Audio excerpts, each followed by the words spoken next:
l'IPAR est un centre de recherche indépendant sur les politiques qui travaille sur des questions liées à l'agriculture, au monde rural, aux questions d'emploi des jeunes, les questions au changement climatique, des questions liées aussi au post-OMD.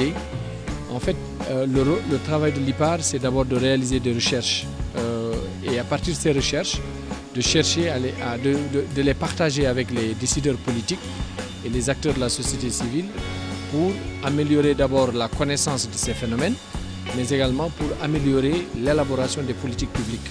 Parce que comme vous le savez, de plus en plus les acteurs sont d'accord qu'il est important d'avoir des politiques publiques les plus inclusives possibles, c'est-à-dire qui prennent en compte les besoins, les attentes des populations. Et c'est pourquoi nous jouons le rôle de sentinelle. Nous essayons de travailler avec toutes les catégories d'acteurs pour dire à l'État, attention, il faut prendre en compte telle dimension qui est importante si on veut par exemple atteindre l'autosuffisance alimentaire. Prenez tel aspect, pensez aussi à l'avenir des jeunes par rapport à la question foncière, pensez à l'emploi des jeunes qui sont des forces vives, etc. Donc, mais à partir des évidences scientifiques, à partir des recherches. Donc c'est un peu ça le rôle et nous travaillons beaucoup à la formation aussi des parlementaires, des journalistes, de la société civile et nous sommes aussi une institution sous-régionale. L'objectif de cette rencontre d'aujourd'hui, initiée par le CRDI, l'ambassade du Canada et IPAR, est justement de regrouper un certain nombre de chercheurs qui travaillent en Afrique de l'Ouest, plus particulièrement, mais aussi d'autres chercheurs venus par exemple de l'Afrique de l'Est, venus du monde entier, pour échanger sur quelles sont aujourd'hui les questions de recherche qui nécessitent que les décideurs politiques puissent prendre connaissance. Ensuite, quels sont les résultats auxquels on est parvenu et qui pourront alimenter l'élaboration des politiques publiques.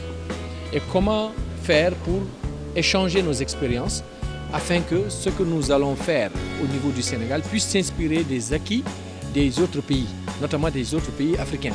Parce qu'on voit par exemple que dans certains pays, il est convenu que même si la terre elle appartient à la famille, si aujourd'hui l'homme qui gère la terre doit par exemple aller à la banque, il est obligé d'avoir l'autorisation de la femme et des enfants. Donc ça montre qu'il y a un certain nombre d'encadrements de gestion foncière qui permettrait effectivement de diminuer les litiges fonciers, mais qui permettrait aussi d'associer davantage les femmes et les jeunes dans la gestion foncière.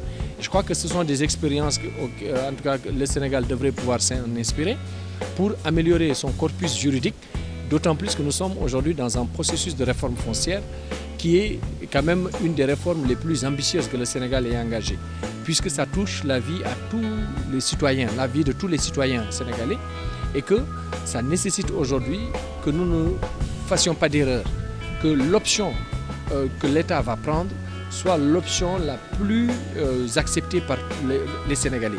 On ne peut pas aujourd'hui faire une réforme foncière si on ne prend pas en compte les spécificités, par exemple, de la Casamance, les spécificités du Fouta, les spécificités de Kédougou, qui sont des spécificités locales, mais qui doivent être intégrées dans une dimension nationale.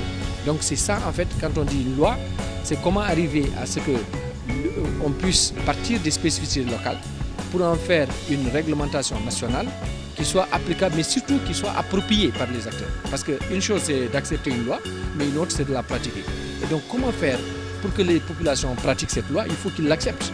Et il faut qu'elles sentent que cette loi est progressive, c'est-à-dire leur permet d'améliorer leur vécu et leur permet, par exemple, de sécuriser les terres sur lesquelles ils sont. Une fois qu'on s'entend sur ces paradigmes, il serait facile, effectivement, d'édicter une loi pour prendre en charge la question.